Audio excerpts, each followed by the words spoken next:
in very high-tech advances and technology development. So all of that we have gained. The science will be the one which will get delayed if we have a bad day. And I think the event we're going to see tonight is probably the hardest thing we've tried, certainly at Mars, maybe the hardest thing we've tried in any robotic spacecraft.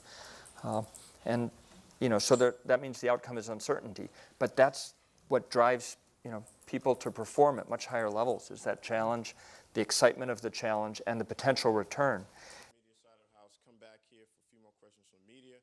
We'll see if these accomplished gentlemen want to have any final remarks, and we'll wrap up. Kimberly. The potential return from understanding that the planetary history of Mars is really huge and will certainly affect our plans going forward for other science missions to Mars, other missions to other planetary bodies, Europa, Enceladus, Titan, the outer planets, depending upon what we find. And so, I mean, that's the exciting part. To our social media folks, and then we'll wrap up with a few more questions from our media. Yes? Gina Sinceri, ABC News. Is the investment that we've made in the people and the technology to get to this point. And so that investment would not be lost on a bad day. We won't get the science. The science is the end result that we all want, to get science into the hands of scientists around the country and the world to understand Mars. But we're not going to give up on Mars if we have a bad day.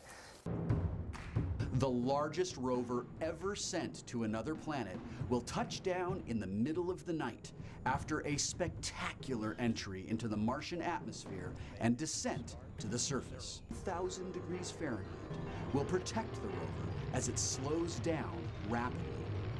On the way down, the spacecraft fires thrusters to stay on target, and Curiosity begins looking for the surface with landing radar that lets onboard computers know how far it is above the ground.